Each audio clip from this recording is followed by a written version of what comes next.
আমার র্যাম্পটা front of gate চলে যাও, মানে পরিকল্পিত এবং রাজনৈতিক কারণে খুন হয়েছে এবং পরিবার অতিরঞ্জিত না করে তারক দাস সহ প্রকৃত খুনি 4 জনের নামেই এফআইআর করেছে। দুর্ভাগ্যজনক এটাও সত্যি যে আজকে 24 ঘন্টার বেশি, প্রায় 36 ঘন্টার বেশি অতিবাহিত হওয়া সত্ত্বেও একজনেরও গ্রেপ্তার হয়নি। এখানেই প্রমাণিত রাজনৈতিক রং দেখে পশ্চিমবঙ্গের পুলিশ কাজ করে। এই ঘটনাতে মারামারির কোনো সিন নেই। যাদের নামে অভিযোগ হয়েছে তৃণমূল কংগ্রেসের একটা গুন্ডা পান্ডা তারক সহ, তাদের কারোর চোট লাগেনি, ওয়ান সাইডেড হয়েছে। এবং সঞ্জয় অত্যন্ত পরিচিত ভারতীয় জনতা পার্টির কর্মী, আমাদের সম্প্রতি যে মেম্বারশিপ হয়েছে মেম্বারশিপও নিয়েছেন। ওর দিদি সাথী চক্রবর্তী আমাদের মহিলা মোর্চার ওই এলাকার ওই বিধানসভার একজন দাপুটে নেত্রী বা প্রথম সারির নেত্রী। স্বাভাবিকভাবে রাজনৈতিক কারণটাই মেন, কারণ নবদ্বীপ আসন টলমটো করছে তৃণমূলের হাতছাড়া হওয়ার পথে।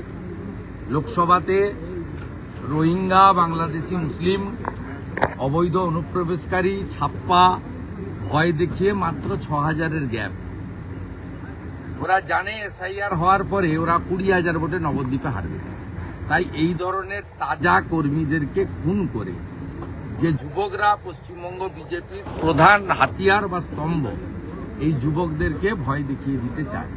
একটি অকৃতদার অবিবাহিত 30 ঊর্ধ্ব যুবক, যার মায়ের সেবা করাই ছিল প্রধান কাজ এবং রাষ্ট্রবাদের পক্ষে কাজ করত, তাকে খুন করার মধ্য দিয়ে প্রমাণ হয়ে গেল পশ্চিমবাংলার কোনো নাগরিককেই নিরাপত্তা দিতে এই তৃণমূল কংগ্রেস সরকার পারে না, তারা ব্যর্থ।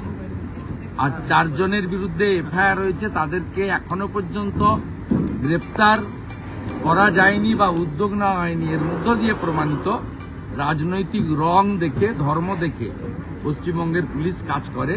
সেই জন্য এই পুলিশের প্রতি মানুষের কোনো আস্থা নেই।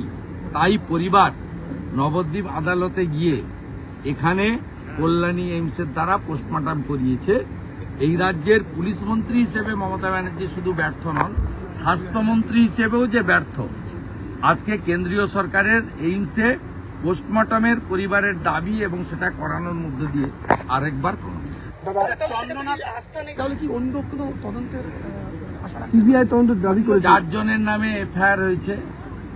আজকেও দেহ নিয়ে শান্তিপূর্ণ প্রতিবাদ হবে।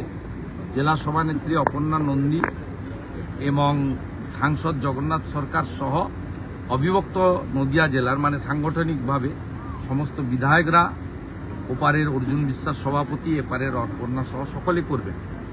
আমরা পুলিশকে আগামীকাল পর্যন্ত সময় দিচ্ছি। আগামী সোমবার বিকেলবেলা নবদ্বীপ শহরে ধিক্কার এবং প্রতিবাদ মিছিল হবে ভারতীয় জনতা পার্টির পক্ষ থেকে।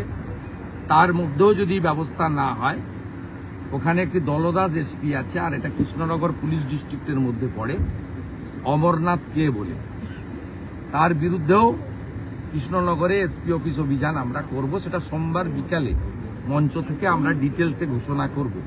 এবং নবদ্বীপের আইসি, তিনি ওখানকার পৌরপ্রধান দুর্নীতিগ্রস্ত বিমানবাবু সহ এখন ওদের হালি নেতা মুকুটমণি, এরা সবাই মিলে ওইখানে যে দুর্বৃত্তের রাজত্ব চালু করেছে, এরও শেষ দেখে আমরা